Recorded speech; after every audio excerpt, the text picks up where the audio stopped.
الحمدللہ وحدہ والصلاة والسلام علی من لا نبی بعد اما بعد۔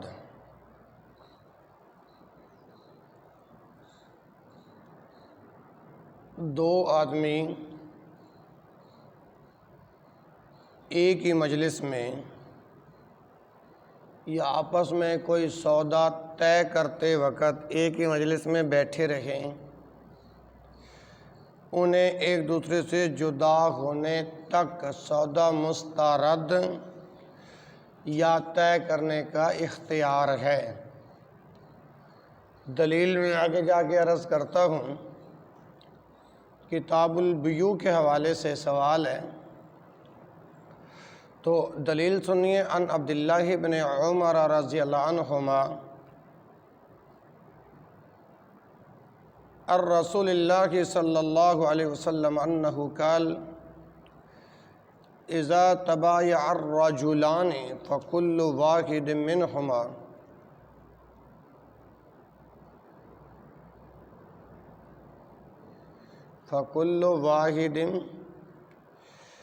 منہما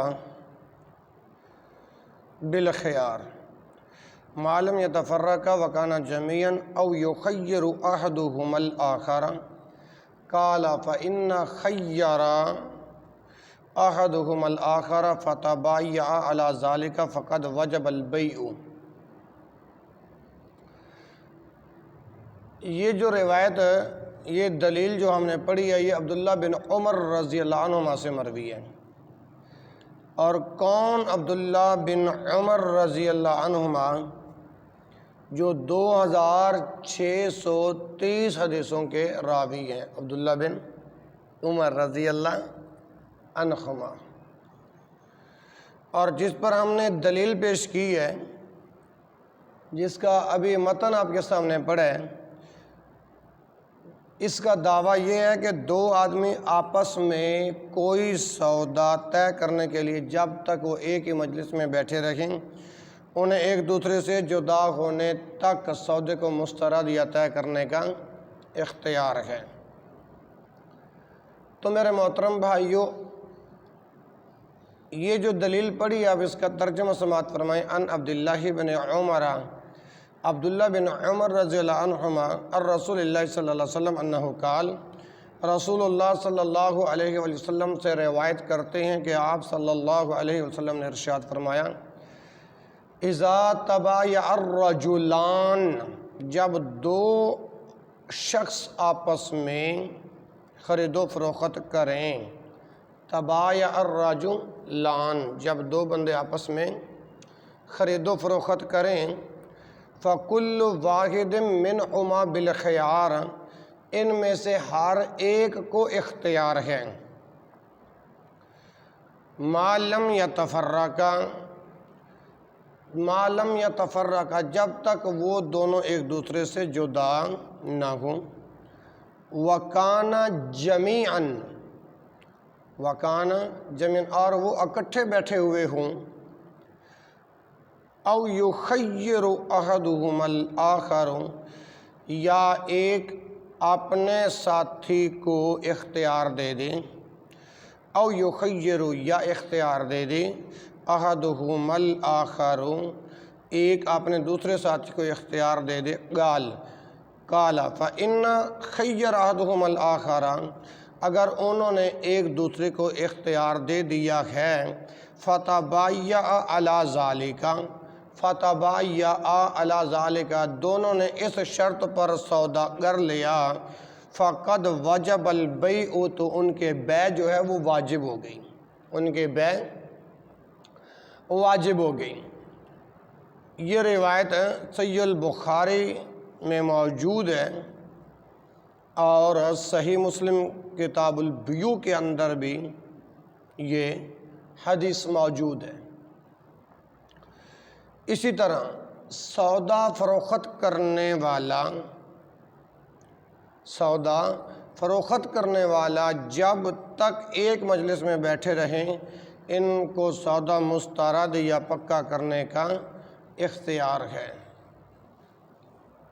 دلیل کیا ہے؟ وما فی معناہ وما فی معناہ فی حدیث حکیم بن حزام، یعنی اسی مفہوم کی حدیث حکیم بن حزام رضی اللہ عنہ سے بھی مروی ہے۔ قال رسول اللہ صلی اللہ علیہ وسلم، فرمایا کہ رسول اللہ صلی اللہ علیہ وآلہ وسلم نے البیعان بالخیار ما لم یتفرقا، دو سودا کرنے والے جب تک ما لم یتفرقا، جب تک وہ جدا نہ ہوں تو انہیں سودا مسترد کرنے کا اختیار ہے۔ او قال حتی یتفرقا، یا فرمایا کہ یہاں تک کہ وہ جدا نہ ہوں، جب تک وہ جدا نہ ہوں۔ ہاں، دو سودا کرنے والے جب تک وہ جدا نہ ہوں تو انہیں سودا مسترد کرنے کا اختیار ہے۔ آگے مدینے کے سرکار جناب محمد رسول اللہ صلی اللہ علیہ وسلم نے ارشاد فرمایا فَإِنْ صَدَقَا، اگر وہ سچ بولیں، وَبَيَّنَا، اپنے عیب کو ظاہر کر دیں، اپنے عیب کو ظاہر کر دیں، فرمایا بورک لہما فی بیعہما، تو ان کے سودے میں برکت ہوگی۔ بورک لہما فی بیعہما، تو ان کے سودے میں برکت ہوگی۔ اللہ اکبر اللہ۔ وَإِنْ قَتَمَا، اگر وہ دونوں چھپائیں گے عیب کو، وَكَذَبَا، اور جھوٹ بولیں گے، محقت، ختم کی جائے گی، ختم کر دی جائے گی، برکت بیعہما، تو ان کے سودے کی برکت ختم ہو جائے گی۔ مستمعین و ناظرین، اس حدیث سے بھی ثابت ہوا کہ سودا فروخت کرنے والا خریدار جب تک ایک ہی مجلس میں بیٹھے رہیں تو ان کو سودا مسترد یا پکا کرنے کا اختیار ہے۔ سمجھ آ رہی ہے نا میرے محترم بھائیوں؟ اور پھر یہ تیسرا سوال یہ کیا جاتا ہے کہ ناجائز خرید و فروخت کے احکام کیا ہیں؟ تو اس کے لیے ایک اصولی طور پر ایک بات یاد رکھیں، میں دعویٰ پیش کر کے دلیل پیش کرتا ہوں کہ ہر وہ بیع ممنوع ہے، ہر وہ بیع ممنوع ہے جس میں جہالت ہو، دھوکہ ہو، غرر ہو، فراڈ ہو یا دھوکے کا عنصر ہو۔ لہٰذا بیع منابضہ اور بیع ملامسہ بھی ناجائز اور ممنوع ہے۔ اب آپ کہیں گے کہ قاری صاحب بیع ملامسہ کیا ہے اور بیع منابضہ کیا ہے؟ اپنی طرف سے تعریف کروں تو آپ کے دل میں اشکال اٹھ سکتے ہیں، تو میں انشاءاللہ اس کی بھی وضاحت کرتا ہوں۔ یہ دلیل پڑھنے لگا ہوں، ذرا توجہ سے سماعت فرمائیں، توجہ میری طرف رہے بھائی۔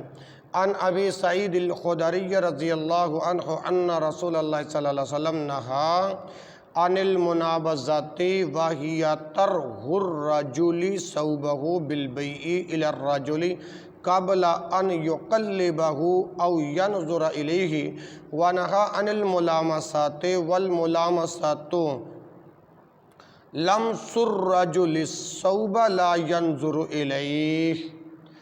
اب یہ روایت جو پڑھی ہے یہ اللہ اکبر صحیح بخاری کتاب البیوع سے پڑھی ہے اور صحیح مسلم کتاب البیوع کے اندر یہ روایت موجود ہے۔ آئیے اس کا ترجمہ کرتے ہیں۔ عن ابی سعید الخدری، حضرت ابو سعید خدری رضی اللہ تعالی عنہ سے روایت ہے کہ ان رسول اللہ صلی اللہ علیہ وسلم نہا عن المنابضات، رسول اللہ صلی اللہ علیہ وآلہ وسلم نے بیع منابضہ سے منع فرمایا ہے۔ کس چیز سے؟ بیع منابضہ سے منع فرمایا ہے۔ جس طرح کہ میں نے پہلے بھی عرض کیا کہ میں حدیث جو اللہ کے رسول صلی اللہ علیہ وسلم نے وضاحت کیا میں وہ الفاظ پڑھ کے عرض کروں گا۔ اب بے منابضہ سے نبی علیہ السلام نے منع فرمایا ہے، تو اب بے منابضہ کیا ہے؟ سنیے الفاظ، حدیث کے لفظ پڑھ رہا ہوں۔ وَهِيَ طَرْحُ الرَّجُلِ ثَوْبَهُ بِالْبَيْعِ إِلَى الرَّجُلِ قَبْلَ أَنْ يُقَلِّبَهُ أَوْ يَنْظُرَ إِلَيْهِ، اور یہ بے اس طرح ہوتی کہ ایک شخص اپنا کپڑا بیچنے کے لیے دوسرے شخص کی طرف پھینکتا ہے، قبل ان یقلبہ او ینظر الیہ، پہلے اس سے کہ اسے الٹائے پلٹائیں، یا او ینظر الیہ، یا اس کی طرف دیکھیں۔ اس کو کہتے ہیں بے منابضہ، اور اس بے منابضہ سے نبی علیہ السلام نے روکا ہے۔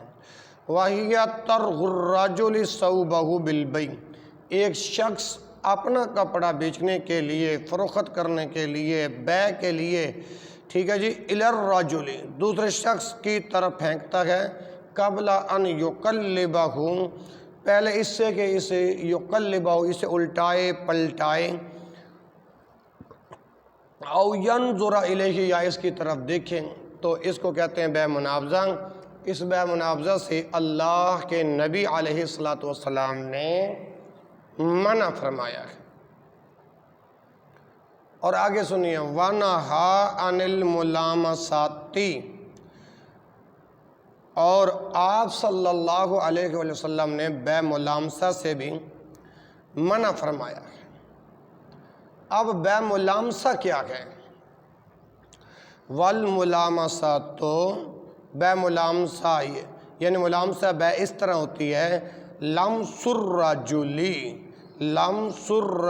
الثوب، کہ ایک شخص کپڑے کو لمس کرے، لمس الرجل الثوب، کہ ایک شخص کپڑے کو ہاتھ لگائے، لا ینظر الیہ، اور اس کی طرف دیکھے نہیں، اس کو کہتے ہیں بے ملامسہ۔ تو اب نبی علیہ السلام کی زبان اطہر سے اللہ ذوالجلال والاکرام نے جو پیغام بیان کروایا ہے، یہ دور جاہلیت کی بے ہے، یعنی بے ملامسہ اور بے منابضہ سے پیغمبر نے منع فرمایا ہے، اور بے منابضہ اور بے ملامسہ جو ہے وہ میں نے اللہ کی توفیق سے وہ حدیث سے ہم نے پڑھ لیا ہے، تو اللہ تبارک و تعالیٰ ان پر ہمیں عمل کرنے کی توفیق عطا فرمائے۔ تو اب یہ جو روایت پڑھی ہے، اس سے میرا دعویٰ سچ ثابت ہوا کہ ہر وہ بے ممنوع ہے جس میں جہالت ہو یا دھوکے کا عنصر موجود ہو۔ اب دیکھیں نا، بے ملامسہ میں بھی دھوکہ ہے اور بے منابضہ میں بھی سراسر دھوکہ ہے۔ اسی طرح تیسرے سوال، تجارتی قافلوں کو شہر میں داخل ہونے سے پہلے کیوں نہیں ملنا چاہیے؟ یعنی شریعت تو اب یہ کہتی ہے نا جی کہ تجارتی قافلوں کو شہر میں داخل ہونے سے پہلے نہیں ملنا چاہیے، بلکہ انہیں منڈی تک پہنچنے کا موقع دینا چاہیے۔ اسی طرح سودے پر سودا کرنا بھی لوگ جائز سمجھتے ہیں، حالانکہ شرعاً ناجائز ہے۔ آپ کہیں گے وہ کیسے؟ اب آپ کے سامنے ہی میں یہ دلیل پڑھنے لگا ہوں، توجہ دل جمی کے ساتھ اس حدیث کو سماعت فرمائیں۔ عن ابی ہریرہ رضی اللہ عنہ ان رسول اللہ صلی اللہ علیہ وسلم قال لا تلقوا الرکبان ولا یبیع بعضکم علی بیع بعض ولا تناجشوا ولا یبیع حاضر لباد ولا تسر الابل والغنم ومن ابتاعها فهو بخير نظرين بعد ان يحلبها ان رضيها امسكها وان سخطها ردها وصاع من تمر وفي لفظ هو بالخيار ثلاثا متفقن علیہ، یعنی بخاری مسلم کی یہ روایت ہے۔ تو اب ترجمہ سماعت فرمائیے۔ ان ابی ہریرہ رضی اللہ عنہ، حضرت ابو ہریرہ رضی اللہ تعالی عنہ سے روایت ہے کہ ان رسول اللہ صلی اللہ علیہ وسلم قال، رسول اللہ صلی اللہ علیہ وسلم نے ارشاد فرمایا، لا تلق الرکبان، تجارتی قافلوں کو آگے جا کر نہ ملو۔ لا تلقو، نہ ملاقات کرو، رکبان آگے جا کر تجارتی قافلوں سے، یعنی تجارتی قافلوں کو آگے جا کر نہ ملو۔ آگے فرمایا ولا یبع بعضکم علی بیع بعض، اور نہ تم میں سے کوئی کسی کے سودے پر سودا کرے، ٹھیک ہے نا جی۔ ولا یبع، نہ بیع کرے، بعضکم تم میں سے بعض، علی پر، بیع بعض، بعض کی بعض پر بیع، یعنی ولا یبع بعضکم علی بیع بعض، اور نہ تم میں سے کوئی کسی کے سودے پر سودا کریں۔ اور آگے فرمایا ولا تناجشوا، اور نہ قیمتیں بڑھاؤ ایک دوسرے کی ضد میں۔ ولا یبع حاضر لباد، نہ شہری دیہاتی کے لیے سودا کریں۔ ولا یبع حاضر لباد، نہ شہری دیہاتی کے لیے سودا کریں۔ ولا تسر الابل، ولا تسروا، اور ولا تسروا کا معنی ہے نہ روکو، ہاں، ولا تسروا، ولا تسر الابل والغنم، یعنی اور نہ اونٹوں اور بکریوں کے تھنوں کے دودھ کو نہ روکو، اور نہ اونٹوں اور بکریوں کے تھنوں میں دودھ روکو۔ ولا تسروا، اور نہ روکو، ابل یعنی اونٹ، والغنم بکریاں۔ ولا تسر الابل والغنم، اور نہ اونٹوں اور بکریوں کے تھنوں میں دودھ روکو۔ ومن ابتاعہا، جو کوئی ایسے جانور کو خریدے گا، فہو بخیر النظرین بعد ان یحلبھا، وہ دودھ دوہنے کے بعد دو میں سے ایک کا اختیار رکھے گا۔ سمجھ آ رہی ہے نا میرے محترم بھائی؟ ومن ابتاعہا، جو کوئی ایسے جانور کو خریدے گا، فہو بخیر النظرین بعد ان یحلبھا، وہ دودھ دونے کے بعد دو میں سے ایک کا اختیار رکھے گا۔ ہاں، آگے فرمایا ان رضیہا، اگر اسے پسند کرے، امسکہا، تو روک لے، وان سخطہا، اور اگر نا پسند کرے، ہاں جی، ردہا، تو واپس لوٹا دے، ردہا واپس لوٹا دے۔ اسی طرح وصاع من تمر، تو واپس اپنا صاع من تمر، اور کھجور کا ایک صاع بھی ساتھ دے دے، اور کھجور کا ایک صاع بھی ساتھ دے دے۔ ہوا بالخیار ثلاثاً، یہ اختیار ہے اس شخص کے لیے جو 3 مرتبہ۔ اسی طرح یعنی اس حدیث سے ثابت ہوا کہ تجارتی قافلوں کو شہر میں داخل ہونے سے پہلے نہیں ملنا چاہیے، بلکہ انہیں منڈی تک پہنچنے کا موقع دینا چاہیے۔ نیز سودے پر سودا بھی ناجائز ہے۔ یہ پنکھا جلا دو۔ اسی طرح میرے محترم بھائیوں، ہر وہ بیع ناجائز ہے جو مجہول ہو، ہر وہ بیع ناجائز ہے جو مجہول ہو، لہذا بیع حبل الحبل بھی شرعاً ناجائز ہے، لہذا بیع جو ہے حبل الحبل بھی شرعاً ناجائز ہے۔ کیسے ناجائز ہے؟ آئیے حدیث پڑھتے ہیں۔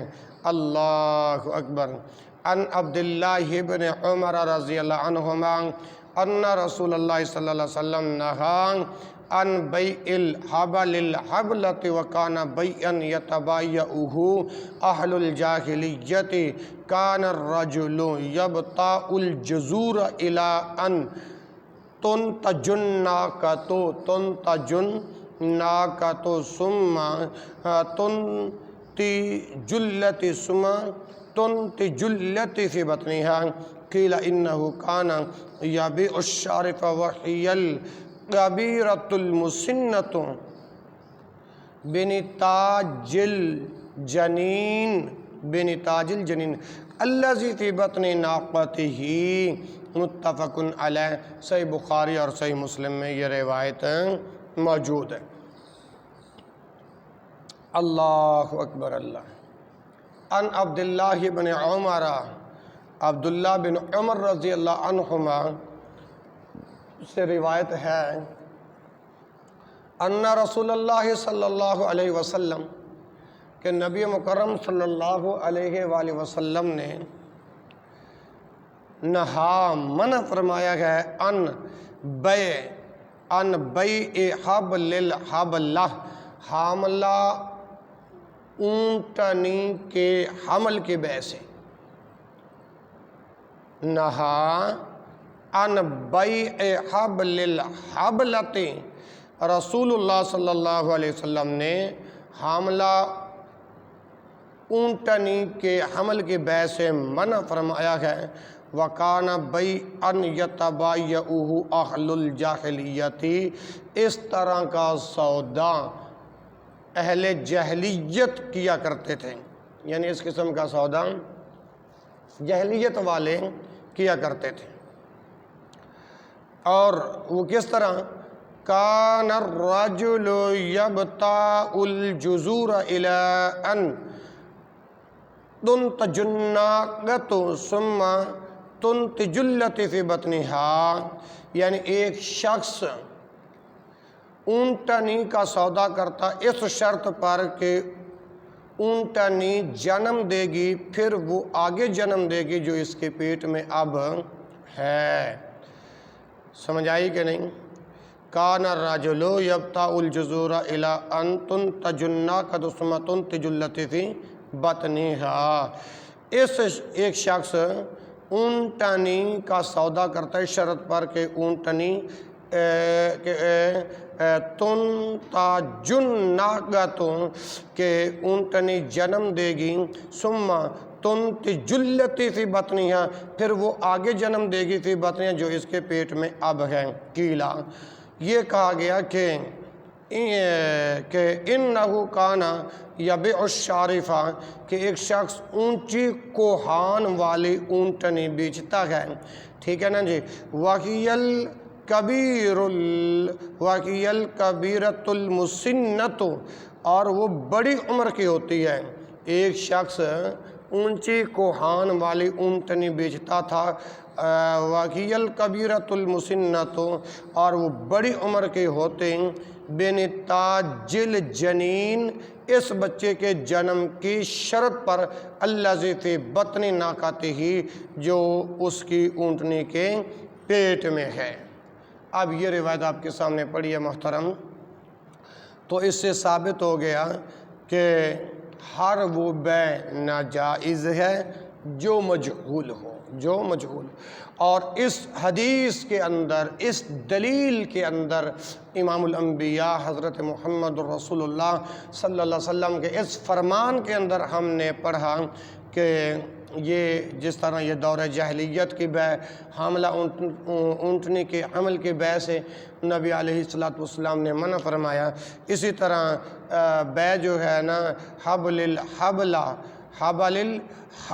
بیع جو ہے یہ بھی مجہول ہے، اس سے بھی نبی علیہ السلام نے روکا ہے، اور جو شرعاً ناجائز ہے۔ تو بقیہ جو سوالات کے جوابات ہیں وہ انشاءاللہ کل اسی وقت پھر ملیں گے اور جوابات عرض کریں گے دلائل کے ساتھ۔ تو آج ہم نے پہلا سوال یہ پڑھا کہ دو آدمی آپس میں کوئی سودا طے کرنے کے لیے جب تک وہ ایک مجلس میں بیٹھے رہیں، انہیں ایک دوسرے سے جدا ہونے تک سودے کو مسترد یا طے کرنے کا اختیار ہے۔ تو اس پر ہم نے دلیل پڑھی ہے، حدیث پڑھی ہے۔ دوسرا، سودا فروخت کرنے والا اور خریدار جب تک ایک مجلس میں بیٹھے رہیں ان کو سودا مسترد یا پکا کرنے کا اختیار ہے۔ تیسری حدیث ہم نے پڑھی کہ ہر وہ بیع ممنوع ہے جس میں جہالت یا دھوکے کا عنصر ہو، تو اس میں بیع ملامسہ اور بیع منابضہ کے بارے کے اندر بھی احکام پڑے ہیں، کیونکہ یہ بیع جو ہے ناجائز ہے اور ممنوع ہے۔ اسی طرح چوتھے نمبر پر ہم نے حدیث پڑھی ہے، تجارتی قافلوں کو شہر میں داخل ہونے سے پہلے نہیں ملنا چاہیے، بلکہ انہیں منڈی تک پہنچنے کا موقع دینا چاہیے۔ اسی طرح سودے پر سودا کرنا بھی شرعاً ناجائز ہے۔ تو اسی طرح جو ہے نا، اللہ اکبر کبیرہ، ہر وہ بیع ناجائز ہے جو مجہول ہو۔ جس بیع کے اندر جو بیع مجہول پر مبنی ہو وہ ناجائز ہے۔ تو اسی طرح بیع جو ہے حبلہ جو ہے، یعنی حاملہ اونٹنے کے حمل کی بیع، یہ بھی ممنوع ہے۔ اللہ تبارک و تعالی مجھے اور آپ کو عمل کرنے کی توفیق عطا فرمائے۔ سبحانک اللہم و بحمدک، اشہد ان لا الہ الا انت، استغفرک و اتوب الیک، وآخر دعوانا الحمد للہ رب العالمین۔